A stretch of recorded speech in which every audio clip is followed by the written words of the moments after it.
warahmatullahi wabarakatuh. Waalaikumsalam warahmatullahi wabarakatuh. Pertama-tama saya ucapkan terima kasih kepada Bapak Ibu yang telah berkenan meluangkan waktunya untuk ikut menjadi partisipan dalam diseminasi dan penerapan budaya positif. Diseminasi ini selain memang diperlukan untuk pemenuhan tugas, juga sebagai proses pengimbasan untuk kegiatan penerapan budaya positif, baik itu secara umum di lingkungan sekolah maupun secara khusus di kelas Bapak Ibu masing-masing. Next.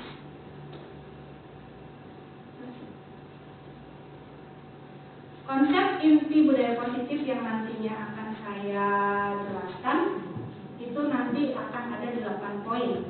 Yang pertama adalah perubahan paradigma belajar, kemudian disiplin positif, nilai-nilai kebajikan, kebutuhan dasar manusia, motivasi perilaku, posisi kontrol, keyakinan kelas, dan juga segitiga restitusi. Untuk materi yang pertama, yaitu tentang pembelajaran dengan paradigma baru. Seperti diketahui bahwa dunia pendidikan sekarang mungkin sedang marak-maraknya mencoba untuk menuju ke arah yang lebih baik dengan mengedepankan paradigma-paradigma baru, misal seperti adanya profil belajar Pancasila. Seperti yang bisa diketahui bersama-sama di sini, pembelajaran dengan paradigma baru merupakan pembelajaran yang dirancang berdasarkan prinsip pembelajaran berdiferensiasi, sehingga peserta didik belajar sesuai kebutuhannya berdasarkan tahap perkembangan sesuai teori psikologi modern untuk mewujudkan profil pelajar Pancasila. Seperti yang sudah Bapak Ibu ketahui, profil pelajar Pancasila itu ada 6 yang dinilai sebenarnya indikatornya: beriman, bertakwa kepada Tuhan Yang Maha Esa, berakhlak mulia, berkebinekaan global, bergotong royong, kreatif, bernalar kritis, dan mandiri. Kemudian perubahan paradigma ini nanti akan berlanjut ke adanya sistem kontrol. Sekarang coba Ibu dengan temannya simulasi kepalan tangan. Simulasi kepalan tangan. Misal Ibu punya sesuatu yang Ibu kepal secara rahasia, dan teman yang di sebelah Ibu itu berusaha untuk membukanya. Karena itu sebuah rahasia, kira-kira dibuka enggak? Enggak. Kenapa? Rahasia. Berarti Ibu berusaha mempertahankan rahasia tersebut sehingga tidak akan diberitahukan kepada orang lain. Tapi nantinya ternyata Ibu istilahnya bersedia membukanya. Ya, ternyata Ibu bersedia membukanya. Itu atas dorongan dari siapa membukanya? Diri sendiri. Nah, di sini nanti ada posisi kontrol di mana ada motivasi eksternal, motivasi internal, dan juga controlling kita sendiri. Jadi kita tidak bisa mempengaruhi orang lain. Begitu juga dengan anak didik. Kita tidak bisa mengontrol anak didik kita sendiri. Itu seperti itu. Nah, digunakanlah simulasi kepala tangan ini. Bagaimanapun kita menghardik, memaksa, kalau orang tersebut tidak ingin membuka, ya tidak akan dibuka. Tapi ketika orang tersebut membuka, berarti itu adalah dasar keinginan beliau sendiri untuk membuka. Selanjutnya, nah, ada miskonsepsi tentang teori kontrol. Seperti yang saya katakan tadi, ilusi guru mengontrol murid. Bahwa di pikiran kita bisa mengontrol murid, tapi ternyata tidak. Karena menurut Ki Dewantoro, murid itu sudah punya garis tipis sesuai dengan kodratnya. Nah, tugasnya guru itu adalah menebalkan garis tersebut, bukan membentuk sesuai dengan keinginan kita sendiri. Itu seperti itu. Kemudian, ilusi bahwa kritik dan membuat rasa bersalah mampu menguatkan karakter. Nah, ini di sini kita kadang seperti itu. Ya, kita kadang-kadang anak-anak itu kayak mengkritik atau membuat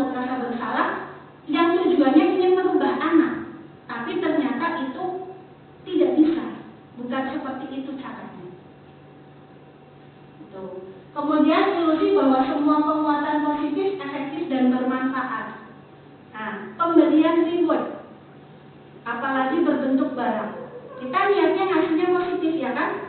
Tapi ternyata penguatan positif tersebut seperti itu bisa menjadikan sebuah hukuman. Ada dampak negatif, anak jadi ketergantungan. Dan tidak bisa meningkatkan motivasi intrinsik anak untuk belajar. Jadi anak tuh mau belajar, mau mengajarkan karena ada motivasi eksternalnya.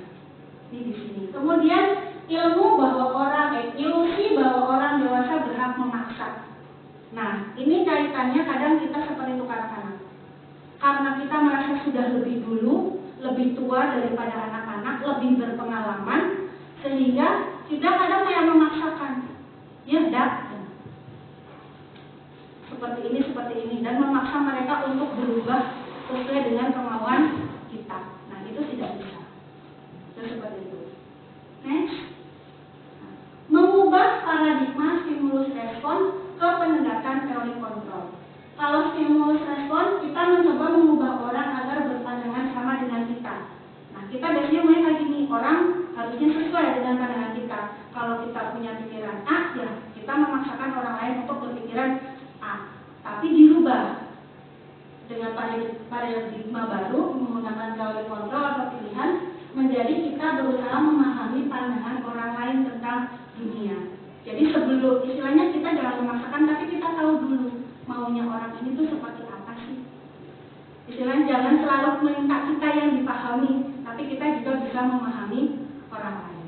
Kemudian perilaku buruk dilihat sebagai suatu kesalahan, menjadi semua perilaku memiliki tujuan. Nah, ini sama istilahnya, kita juga, saya sendiri bahkan gitu, kadang menilai anak ketika anak membuat kesalahan, ya kan? Nah, perilaku buruk itu menjadi sebuah kesalahan. Padahal pasti setiap anak ketika berperilaku buruk itu memiliki sebuah alasan. Nah, kita yang jarang kadang menanyakan apa alasannya. Itu seperti itu. Dan tujuannya seperti apa? Kenapa dia seperti itu? Itu yang kadang jarang. Orang lain bisa mengontrol saya. Ya, kalau stimulus responnya menjadi hanya Anda yang bisa mengontrol diri Anda sendiri. Itu tadi, menggunakan simulasi kepala tangan. Yang tadinya mungkin orang bisa mengontrol kita dengan habitat atau apa dan sebagainya, ini kita berubah menjadi kita yang bisa mengontrol diri kita sendiri. Mau menjadi A, mau menjadi B, ya itu sudah keputusan diri kita sendiri. Anak-anak pun seperti itu. Pemaksaan ada pada saat bujukan gagal. Nah, ketika rayuan-rayuan gombal seorang guru sudah gagal, itu biasanya kita secara tidak langsung kadang melakukan pemaksaan. Nah, itu yang perlu dihindari. Dirubah menjadi kolaborasi dan konsensus menciptakan pilihan-pilihan baru. Mencoba merubah paradigmanya yang tadinya dipaksakan.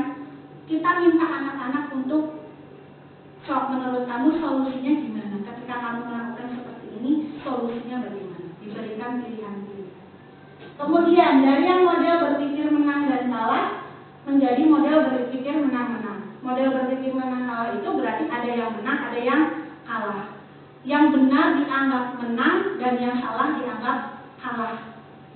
Nah, itu yang biasanya terjadi saat ini. Berubah menjadi model berpikir menang-menang. Tidak ada yang kalah. Menang dengan situasinya masing-masing. Si anak kalau yang tadinya merasa bersalah, ketika dia mungkin ditanyakan alasannya dan sebagainya, dia bisa, oh ya, saya ternyata masih diakui, dihargai walaupun saya melakukan kesalahan. Dia kan jadi nggak kalah. Jadi dia tetap merasa menang atas dirinya sendiri. Dan kita pun tetap merasa menang sesuai dengan posisi kita sebagai guru.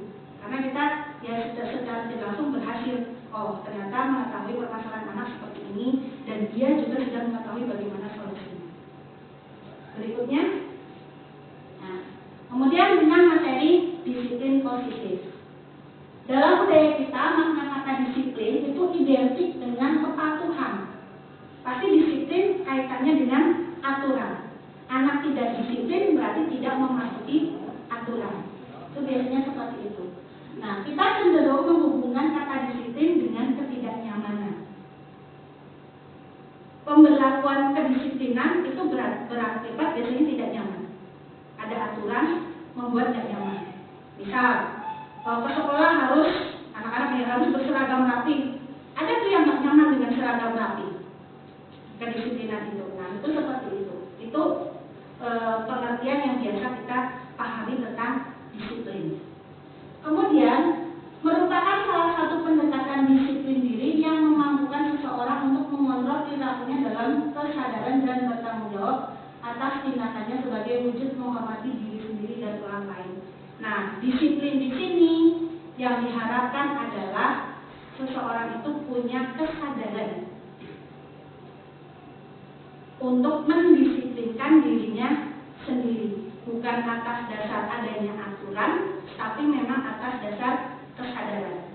Tujuannya apa? Ya untuk saling menghormati hak-hak orang lain. Seperti itu. Sebagai pendidik, tujuan kita adalah menuntun murid untuk memiliki disiplin diri, sehingga mereka bisa berperilaku yang mengacu pada nilai-nilai kebajikan universal dan memiliki motivasi intrinsik bukan ekstrinsik. Nah, di sini disiplin diri secara sadar supaya anak-anak punya nilai-nilai kebajikan universal. Kebajikan universal itu kebajikan yang dianggap menjadi nilai baik secara keseluruhan dimanapun, seperti itu. Silakan. Nah, ini nilai-nilai kebajikan universal. Nilai-nilai kebajikan adalah sifat-sifat positif manusia yang merupakan tujuan mulia yang ingin dicapai setiap individu. Nilai yang disepakati bersama. Nah, nilai-nilai kebajikan universal itu disepakati secara bersama, lintas bahasa, suku, bangsa, agama maupun latar belakang. Misal kayak kejujuran, kemandirian, berakhlak, itu kan nilai universal yang semua bangsa pasti mengakui itu. Contohnya kalau untuk di dunia pendidikan itu ada profil pelajar Pancasila. Ada nilai beriman, nilai bertakwa kepada Tuhan Yang Maha Esa, nilai berakhlak mulia, kemudian kemandirian, kenal kritis, berkebinekaan global, bergotong royong dan juga kreatif. Nah, menurut Ki Hajar Dewantara, merdeka itu artinya tidak hanya terlepas dari perintah, akan tetapi juga cakap buat memerintah dirinya sendiri. Sebetulnya ini yang diinginkan kurikulum merdeka, bukan merdeka yang sebebas-bebasnya, tapi kemerdekaan yang tetap ada patokannya gitu. Jadi anak mungkin dibebaskan secara pembelajaran miliknya mau seperti apa gitu, tapi kan mereka punya kontrol terhadap dirinya sendiri.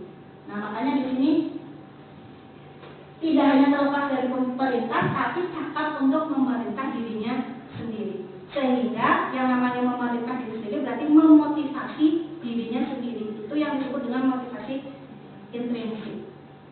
Gitu. Jadi motivasi internal menciptakan disiplin positif dan sikap merdeka itu tadi. Kemudian materi berikutnya adalah tentang kebutuhan dasar manusia. Menurut Bapak Ibu, kebutuhan dasar manusia apa saja sih?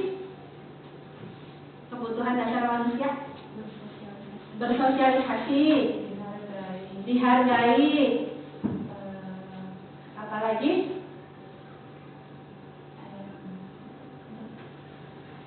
Mungkin ada yang paham? Biasanya kalau kebutuhan dasar manusia sandang, pangan, papan. Nah, itu memang betul, itu salah satunya. Nah, tapi nanti akan dijelaskan. Kebutuhan dasar manusia adalah segala sesuatu yang kita lakukan untuk mendapatkan apa yang kita inginkan. Seluruh tindakan yang kita lakukan memiliki tujuan tertentu, dan semua usaha terbaik yang kita lakukan adalah dalam rangka agar kebutuhan dasar kita terpenuhi dengan baik. Nah, ini menurut Dr. William Glasser ada 5 kebutuhan dasar manusia. Yang pertama adalah kebutuhan bertahan hidup. Yang kedua adalah kasih sayang dan rasa diterima. Yang ketiga adalah penguasaan. Yang keempat kebebasan, dan yang kelima adalah kesenangan. Nah, untuk kebutuhan dasar bertahan hidup itu tadi yang sandang, pangan, papan itu masuk di kebutuhan dasar untuk bertahan hidup.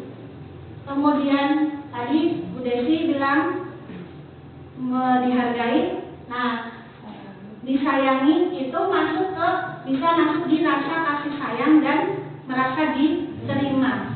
Jadi diakui keberadaannya. Misal kalau anak-anak ya berarti diakui keberadaannya ada di kelas, gitu. Dengan segala keunikannya masing-masing.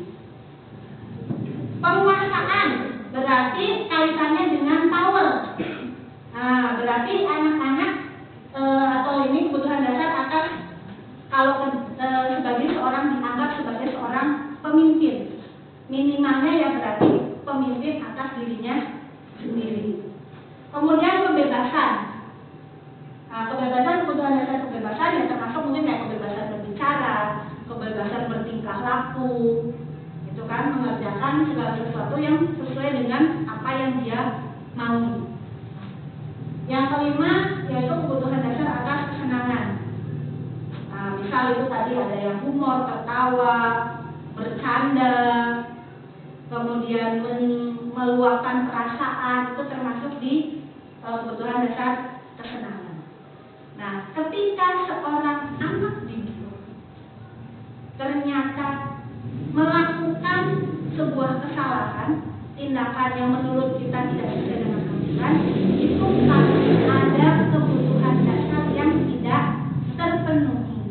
Nah, itu yang harus kita gali dan kita cari tahu sejauh mana, kebutuhan mana yang ternyata tidak terpenuhi.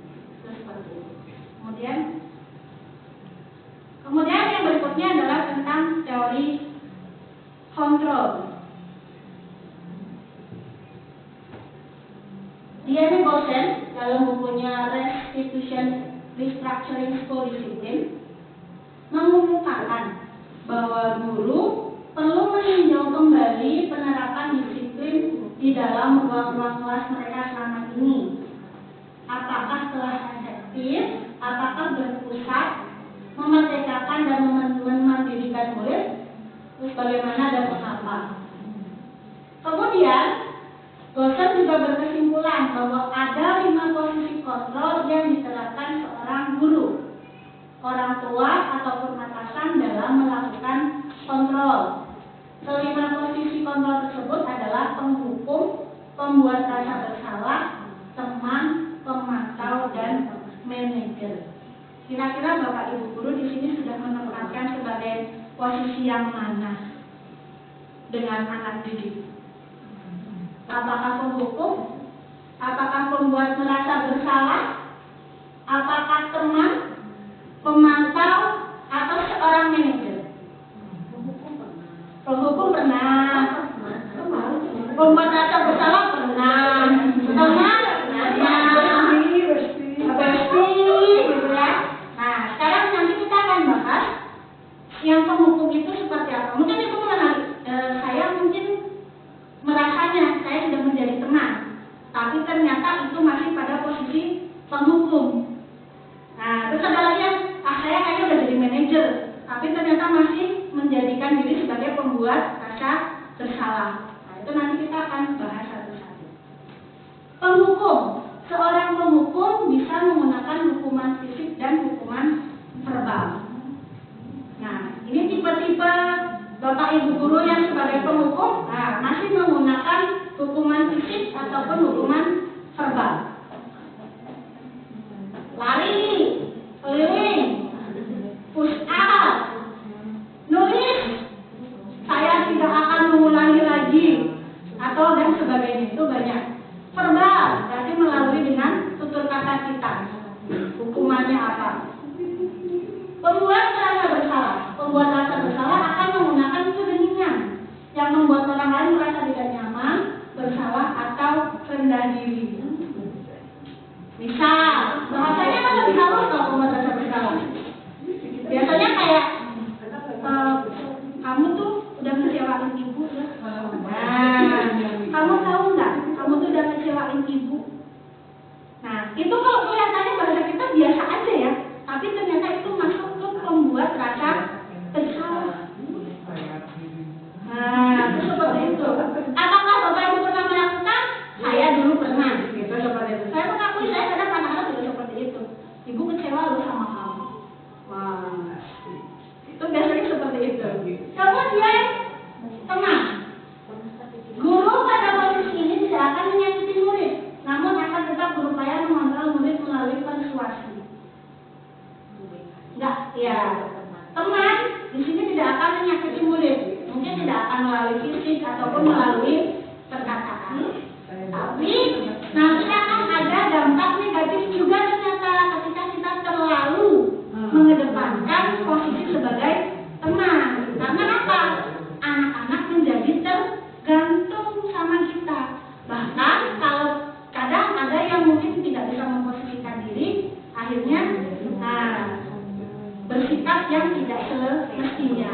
Kalau bahasa ininya yang melincah seperti itu.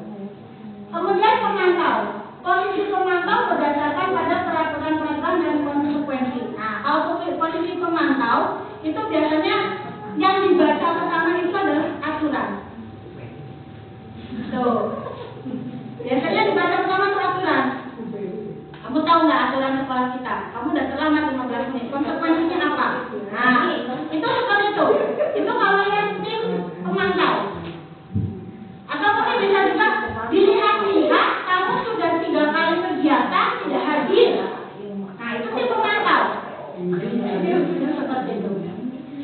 Nah, kalau tim manajer, posisi di mana guru berbuat sesuatu bersama dengan murid, mempersilahkan murid mempertanggungjawabkan perilakunya, mendukung murid agar dapat menemukan solusi atas permasalahannya sendiri. Jadi anak bisa ditanya dulu, kamu tahu nggak kesalahan kamu? Apa kenapa kamu bisa sampai dipanggil? Kalau dia sudah menyadari dia melakukan sebuah kesalahan atau mungkin sebelum itu kamu tahu, ditanyain dulu, kamu tahu nggak kenapa ibu panggil di sini? Ya bu, saya salah apa? Sampai akhirnya dia menemukan solusi tersendiri terhadap masalah. Next, berikutnya. Nah, ciri-cirinya orang yang memposisikan diri sebagai penghukum. Nada suara tinggi, bahasa tubuh mata melotot, dan jari menunjuk dengan menghadap. Kamu. Nah, biasanya seperti itu. Suaranya terus tinggi. Terlambat lagi. Pasti terlambat lagi. Nah, selalu datang terlambat. Kapan bisa datang tepat waktu? Kira-kira nah, kalau sekarang Bapak Ibu yang seperti itu kan, coba kalau sama atasan, rasanya gimana?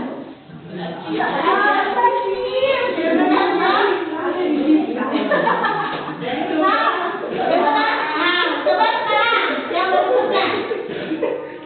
Kemudian, nah tadi itu kan sebenarnya sakit. Kalau ibu seperti itu karena sama.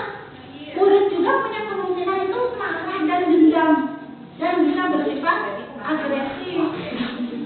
Ya, bisa jadi sudah kembali duduk, murid tersebut mencoret-coret bukunya atau meja tulisnya. Lebih buruk lagi sepulang sekolah murid melihat motor atau mobil bapak ibu guru dan akan menggores kendaraan tersebut dengan takut. Ayo. Setidaknya biasanya kalau anak itu jadi kayak mendem. Nah, aku bukan korban, aku pelaku. Kemudian, yang berikutnya, membuat rasa bersalah. Nada suaranya mengeras, halus, sedih, bahasa tubuhnya merapat pada anak. Nak sini. Adik, kamu ini gimana ya? Kamu sudah berjanji dengan ibu tidak akan terlambat lagi. Kamu kenapa ya sering sekali mengecewakan ibu? Ibu benar-benar kecewa. Kalimatnya habis kan? Tujuannya ajak anak mikir kan? Tapi ternyata di situ adalah memposisikan diri sebagai pembuat rasa bersalah. Ibu-ibu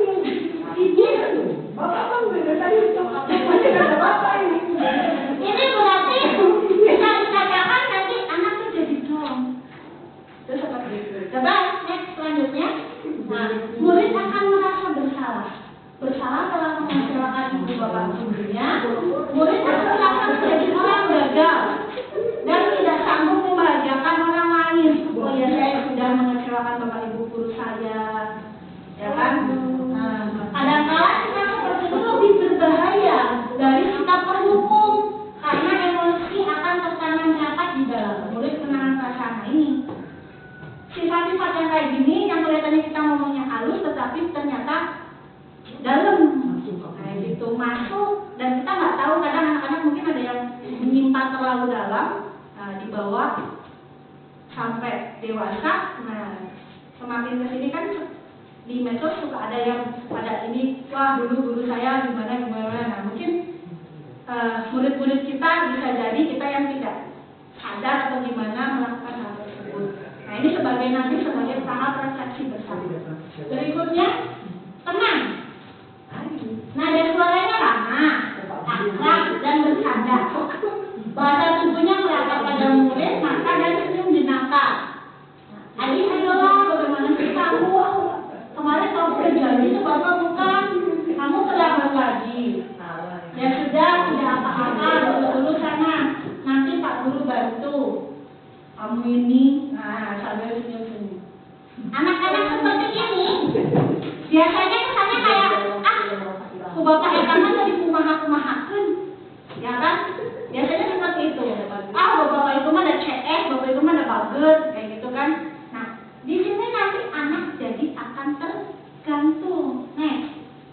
Nah, murid akan merasa senang, positifnya tuh murid senang, akrab sama guru. Termasuk dampak yang positif. Hanya saja di sisi negatif murid menjadi tergantung pada guru tersebut.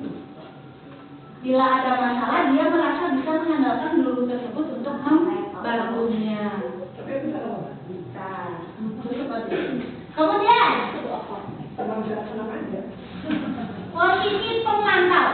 Nada suaranya biasanya datar, bahasa tubuhnya formal. Orang-orang yang dengan formal. Tahu surat kamu jam berapa kita mulai? Tahu Pak. Kamu terlambat 15 menit. Apakah kamu sudah mengerti konsekuensinya yang harus dilakukan bila terlambat? Paham Pak. Saya harus tinggal kelas pada jam istirahat nanti dan mengerjakan tugas ketertinggalan saya. Ya benar. Jadi pada saat jam istirahat kamu harus tinggal di kelas untuk menyelesaikan tugas yang tertinggal tadi. Nah biasanya tim pemantau itu ketika ada aturan juga ada konsekuensi. Jadi ketika aturan tidak dijalankan, konsekuensinya harus dijalankan. Itu biasanya tim pemantau seperti itu.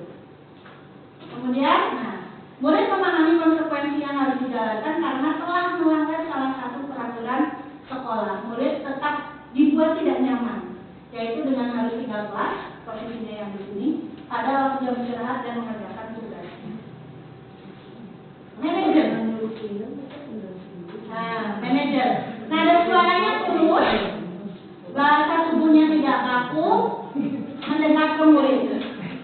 Adik, apakah kamu mengetahui jam berapa sekolah dimulai? Jam 7 Pak. Ya, jadi kamu terlambat. Kira-kira bagaimana kamu akan memperbaiki masalah ini? Saya bisa menanyakan teman saya Pak untuk mengerjakan tugas yang tertinggal. Baik, itu bisa dilakukan. Apakah besok akan ada masalah untuk kamu berdiri hari tepat waktu ke sekolah? Tidak Pak. Saya bisa di tepat waktu. Baik, saya hargai usahamu untuk memperbaiki diri. Nah ini, ditanyakan dulu bisa. Nanti akan ada 3 pembahasan. Dari menstabilkan identitas, validasi kesalahan, sampai meyakini kesepakatannya seperti apa. Nanti sampai menemukan solusi. Si adik ini kan akhirnya menemukan solusinya. Tahu permasalahannya apa, kemudian dia menemukan solusinya. Ini tahap seorang manajer. Nah, fokus ada pada murid bukan untuk membahagiakan guru atau orang tua. Pada posisi manajer, guru akan mengembalikan tanggung jawab pada murid untuk mencari jalan keluar permasalahannya, tentu dengan bimbingan guru tersebut. Kemudian, keyakinan kelas. Mengapa tidak peraturan saja? Mengapa harus keyakinan kelas? Mungkin Bapak Ibu ada yang paham? Kenapa harus keyakinan bukan peraturan? Kita biasanya kan menggunakan istilah tata tertib atau peraturan di kelas, peraturan di sekolah. Tapi sekarang kita buat menjadi keyakinan sekolah atau keyakinan kelas. Iya, biar mereka yakin bisa melaksanakan apa yang dibuatnya. Yakin bisa melaksanakan apa yang dibuatnya. Kemudian ada yang lain lagi? Mungkin ada yang ingin mengemukakan pendapatnya. Biasanya peraturan kan dibuat oleh salah satu pihak, sehingga kami untung. Biasanya ada istilah yang peraturan dibuat untuk dilanggar. Nah, itu istilahnya itu akan lebih besar karena bukan kita yang buat. Itu seperti itu. Tapi kalau keyakinan itu berarti sudah berdasarkan kesepakatan bersama. karena sama-sama memiliki keyakinan untuk mencapai satu tujuan. Itulah kenapa biasanya lebih digunakan istilah keyakinan. Suatu keyakinan akan lebih memotivasi seseorang dari dalam atau memotivasi secara intrinsik. Seseorang akan lebih tergerak dan bersemangat untuk menjalankan keyakinannya daripada hanya sekedar mengikuti serangkaian peraturan. Murid-murid pun demikian. Mereka perlu mendengarkan dan mendalami tentang suatu keyakinan daripada hanya mendengarkan peraturan-peraturan yang mengatur mereka harus berlaku begini atau begitu. Nah, perhatikan pertanyaan berikut. Mengapa kita memiliki peraturan 3M dalam COVID? Ada aturannya, tapi itu juga harus didasarkan pada keyakinan bersama. Zaman COVID kalau kita nggak yakin, nggak mau tutup masker, nggak mau masker, nggak mau menjaga jarak, ya COVID kapan mau selesainya? Kemudian, mengapa kita memiliki peraturan harus menggunakan helm bila mengendarai kendaraan bermotor? Yang pastinya harusnya keyakinan bersama helm itu bukan untuk aksesoris saja, tapi memang untuk sarana keselamatan diri. Nah, ini yang masih menjadi PR sebetulnya untuk bangsa negara Indonesia. Kesadarannya itu belum terlalu tinggi. Mengapa kita memiliki peraturan harus datang tepat waktu pada saat mengikuti pelatihan? Nah, ini juga sama, harusnya setiap orang ketika mengikuti kegiatan yang harus mempunyai kesadaran untuk datang tepat waktu. Untuk mendukung motivasi intrinsik, kembali ke nilai-nilai keyakinan-keyakinan lebih menggairahkan seseorang dibandingkan mengikuti serangkaian peraturan. Manfaat keyakinan kelas. Manfaat keyakinan kelas itu yang pertama, anak-anak bisa bertanggung jawab mengerjakan tugas, anak-anak bisa bersikap lebih jujur, kemudian menjaga kebersihan bersama, bersikap sopan dan menghormati guru, membantu teman yang membutuhkan, disebut dengan teman. Kemarin saya sudah mencoba untuk membuat keyakinan kelas dengan kelas 11 kuliner, simulasi lah seperti itu. Terus setelah disimulasikan, tercetuslah ada 2 kesepakatan yang disepakati bersama. Kesepakatan itu tidak harus banyak, nggak harus seperti tata tertib yang kita buat 2, 3, 4, tapi bisa dijalankan bersama-sama. Kemudian beberapa hal yang bisa dijadikan satu itu bisa menjadi satu kesepakatan saja. Kemarin anak-anak tuh bilang, saya tidak ingin teman-teman saya ada yang julid. Terus saya pengen teman-teman saya akur, rukun. Nah itu bisa dibuat menjadi kayak seluruh warga kelas saling menghormati dan saling menyayangi. Nah itu bisa masuk ke julid dan yang tadi akur. Kemudian yang kebersihan kelas, ada yang saya kelasnya pengen bersih, saya pengen kelasnya aman, saya kelasnya pengen wangi. Nah itu masuk di situ. Jadi setiap pada tadinya Bu, itu kan jadi tugasnya piket. Kita tidak, kalau menjadi tugasnya piket berarti belum terbentuk kesadaran secara bersama-sama. Tapi ketika dibuat semua warga kelas atau setiap siswa bertanggung jawab atas kebersihan kelas. Nah itu berarti jadi tanggungan bersama, bukan hanya kepada regu piket. Itu seperti itu. Kemudian bagaimana membuat keyakinan kelas lebih abstrak dari peraturan? Berupa pernyataan universal tadi seperti yang saya contohkan, dibuat dalam kalimat positif. Jadi kalau membuat keyakinan kelas itu tidak boleh menggunakan kata dilarang atau jangan. Hanya dilarang mengobrol di kelas, dilarang menggunakan handphone, dilarang, tidak boleh. Silakan bisa dibuat kalimat yang lebih positifnya. Seperti itu. Kan biasanya kita menggunakan dilarang buang sampah sembarangan. Nah, dibikin setiap anak bertanggung jawab atas kebersihan.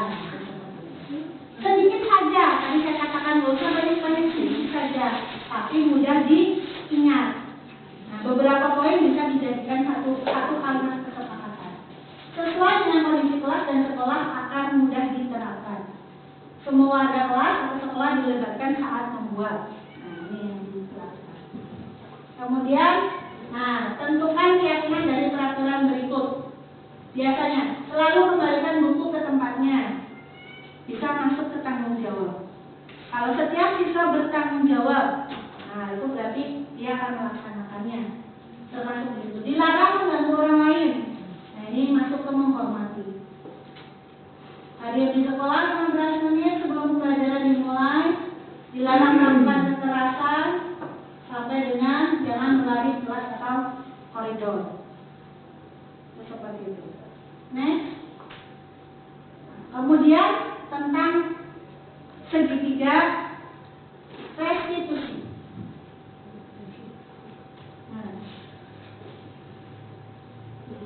Ada sebuah tahapan untuk memudahkan para guru dan orang tua dalam melakukan proses untuk menyiapkan anaknya untuk melakukan restitusi yang bernama segitiga restitusi atau restitution triangle.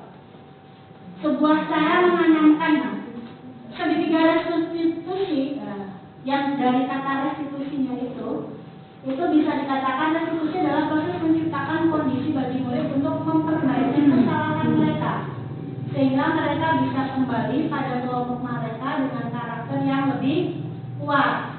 Melalui restitusi, ketika murid berbuat salah, guru akan menanggapi dengan cara yang memungkinkan murid untuk membuat evaluasi internal tentang apa yang dapat mereka lakukan untuk memperbaiki kesalahan mereka dan mendapatkan kembali harga diri. Nah, nanti di posisi segitiga restitusi ini, itu anak-anak tadi kita mencoba memposisikan dari 5, itu kita berkolaborasi 3 posisi antara teman, pemantau, dan manajer. Jadi yang penghukum dan pembuat rasa bersalah itu harus sudah ditinggalkan, jangan dilakukan lagi. Next. Nah, tahapan segitiga restitusi itu ada 3. Yang pertama, menstabilkan identitas. Yang kedua, validasi tindakan yang salah. Yang ketiga, menanyakan keyakinan. Pada tahapan menstabilkan identitas, itu setiap orang bisa pada tahapan menstabilkan identitas, itu tahapan yang dilakukan itu menstabilkan diri kita sendiri, menganggap sama. Jadi ketika ada anak melakukan kesalahan, kita juga menganggap sama, oh iya, ibu juga pernah melakukan kesalahan yang sama.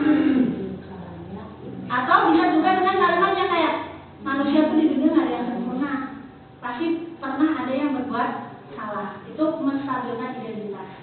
Nah, setiap orang pasti pernah melakukan kesalahan.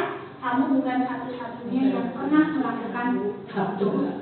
Kemudian pada validasi tindakan yang salah, kamu tentu punya alasan mengapa melakukan itu. Kita tanyakan alasan dan tujuannya. Adakah cara yang efektif untuk mendapatkan apa yang kamu butuhkan? Kemudian menanyakan benar-benar keyakinan kelas apa yang telah disepakati. Nah, tadi kalau kesepakatan sudah dibuat, itu tinggal ditanyakan kesepakatan mana yang sudah kamu langgar. Bertanggung jawab, Bu, atau mungkin tidak menghormati orang lain, Bu. Nah, itu kalau sudah dibuat, nanti kita tanyakan. Kemudian bisa ditanyakan, kamu ingin menjadi orang yang seperti apa? Ini nanti tuh solusinya seperti apa, itu nanti muncul dari anak.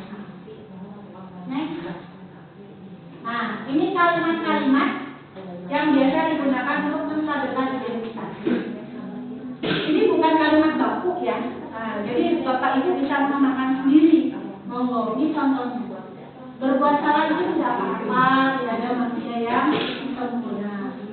Saya juga pernah melakukan kesalahan seperti itu. Kita bisa menyelesaikannya.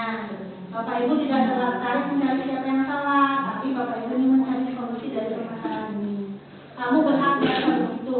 Apakah kamu sudah menjadi teman yang baik buat dirimu sendiri? Nah, ini silakan bisa digunakan. Dan masih banyak lagi. Kemudian validasi tindakan yang salah. Nah, kalimatnya. Apakah kamu bisa melakukan yang lebih buruk dari ini? Biasanya. Kan ada yang begitu. Masih tarik nukamari. Kamu pasti punya alasan mengapa melakukan hal itu. Ditanyakan alasannya kenapa. Kamu patut bangga pada dirimu sendiri karena kamu telah melindungi sesuatu yang penting buatmu. Nah, ini kalau makanya dulu mempertahankan apa yang menjadi haknya atau miliknya, itu kalimat ini bisa digunakan.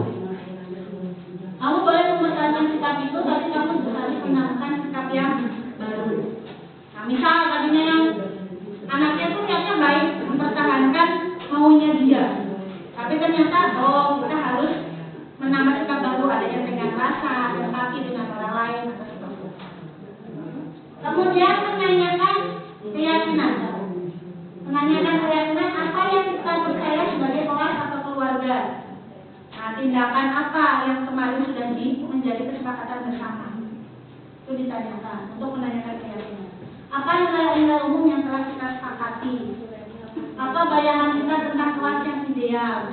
Kemarin saya sama anak itu menanyakan, kelas impian kamu tuh yang seperti apa sih? Wah, pertamanya ngeliatnya langsung ke atas. Bu, pengennya ada AC, bu pengen ada yang ini. Oh tidak, saya bilang kayak gitu.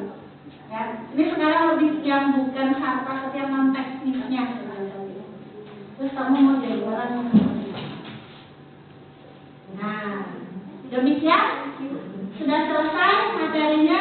Mungkin ada pertanyaan, monggo Bapak Ibu kalau ada yang ingin ditanyakan. Silahkan. Jadi ada yang mau bertanya atau mungkin mau menanggapi, memberikan tanggapan, boleh silahkan.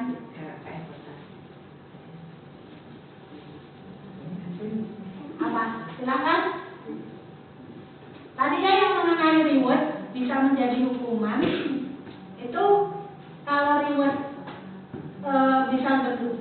Kalau yang namanya reward bisa menjadi motivasi impulsif ketika diberikan secara tidak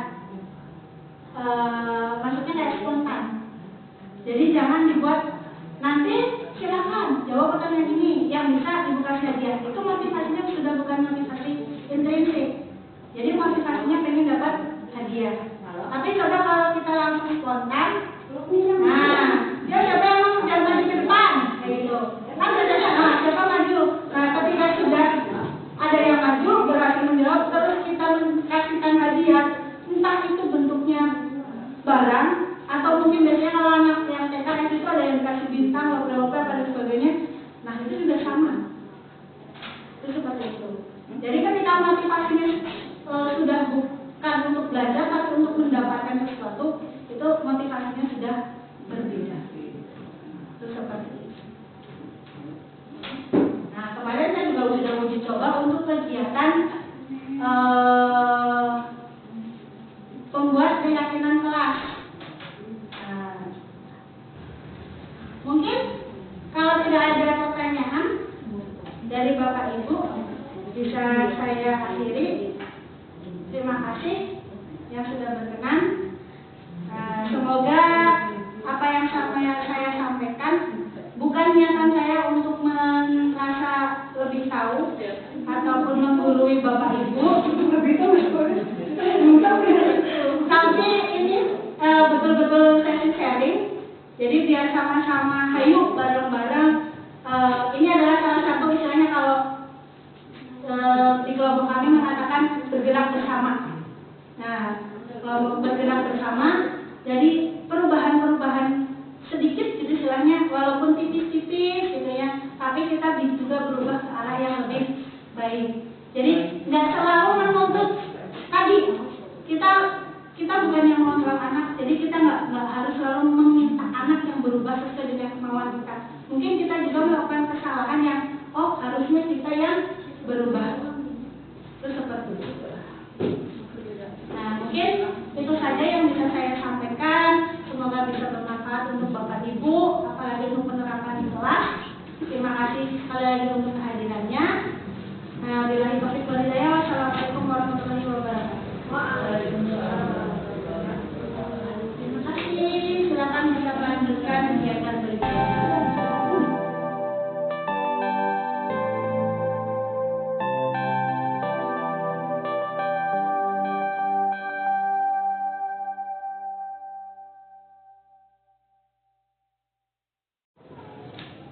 Assalamualaikum warahmatullahi wabarakatuh. Waalaikumsalam warahmatullahi wabarakatuh.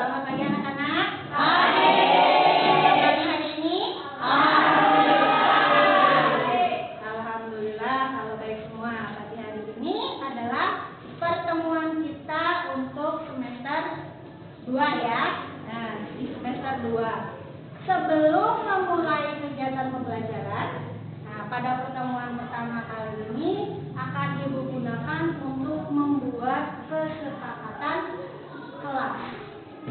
Kesepakatan kelas itu adalah nanti menjadi aturan yang diyakini bersama-sama. Jadi nanti kalau sudah diyakini bersama-sama berarti harus dilaksanakan atau dipatuhi juga oleh semua warga, oleh siswa, semua warga yang ada di kelas ini. Bisa dipahami? Nah, kalau begitu nanti di sini Ibu pertama-tama akan meminta kalian untuk menuliskan, ya, menuliskan apa yang menjadi impian kalian terhadap kelas ini. Jadi tuliskan kalimat-kalimat kalian sendiri tentang impian kalian di kelas ini. Misal, saya pengen kelas ini tuh bersih, atau misal saya pengen kelas ini aman dan sebagainya. Bisa dipahami? Bisa dipahami. Nanti Ibu akan bagikan kertas ya. Nah, setelah dibagikan kertas, silahkan kalian tuliskan. Nanti kalau sudah selesai, silahkan untuk ditempelkan di papan tulis di bagian kelas ini. Bisa dilaksanakan? Bisa. Betul.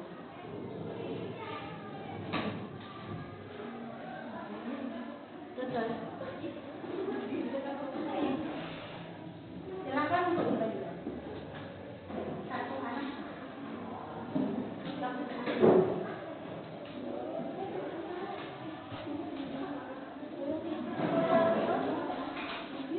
Sampai ke belakang.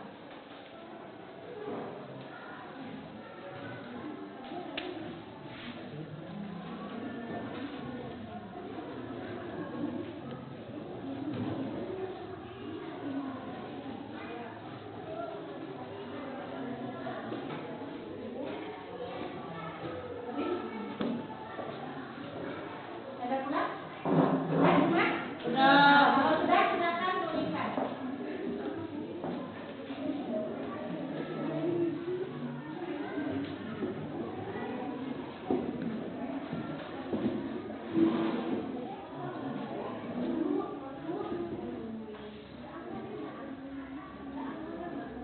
Sudah.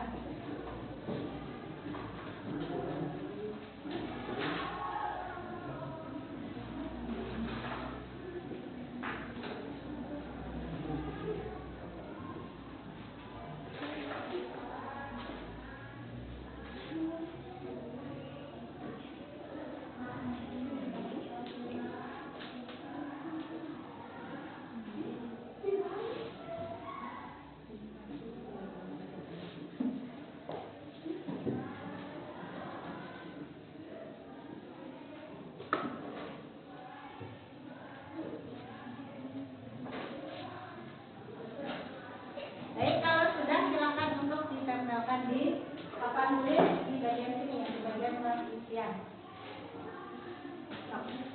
Lepas.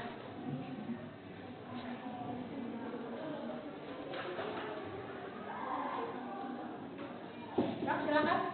Boleh masuk ke depan ditempelkan.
Dan bacakan. Kelas yang bersih dan damai. Satu lagi. Kelas impian saya nyaman, bersih, wangi, dan tidak ada sampah. Terus? Impian saya kelas harus selalu bersih, aman, dan damai. Kelas impianku kelasnya bersih. Nah, jadi tempatnya tadi tentang kebersihan kelas. Berarti setiap anak meyakini menginginkan kelasnya bersih. Kalau begitu kita sepakati bahwa setiap anak bertanggung jawab untuk menjaga kebersihan. Nah, sepakat ya? Berarti kita masukkan ke kesepakatan bersama. Isinya mau seperti apa? Mentadi jadwal tiket. Gimana kalau setiap anak bertanggung jawab terhadap kebersihan kelas? Jadi tidak harus selalu mengandalkan restu tiket. Bisa? Bisa. Setiap anak bertanggung jawab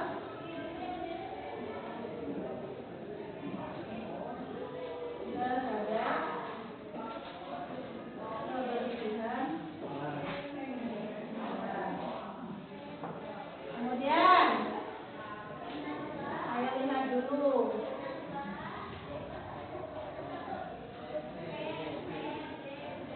Nah, ini ada. Nah, saya menemukan dua. Yang pertama, saya ingin di kelas ini tidak ada teman yang julid. Kemudian yang kedua, saya ingin kelas ini rukun dan kompak. Nah, gimana untuk mewujudkan ini? Kesepakatannya kira-kira gimana? Solidaritas. Mungkin ada yang lain? Tidak boleh. Tidak boleh? Hah? Tidak boleh. Oh, arju. Membantah ya, nggak boleh membantah. Kalau bisa kesepakatannya gunakan kata yang positif, jangan menggunakan dilarang atau jangan menggunakan kata jangan. Jadi tidak boleh menggunakan dilarang dan jangan. Yang positif, kira-kira kalau setiap warga kelas harus saling menghormati dan mencintai agar tercipta tidak ada yang julid dan saling rukun. Menghormati. Bisa. Kita buat itu ya. Dua, setiap warga kelas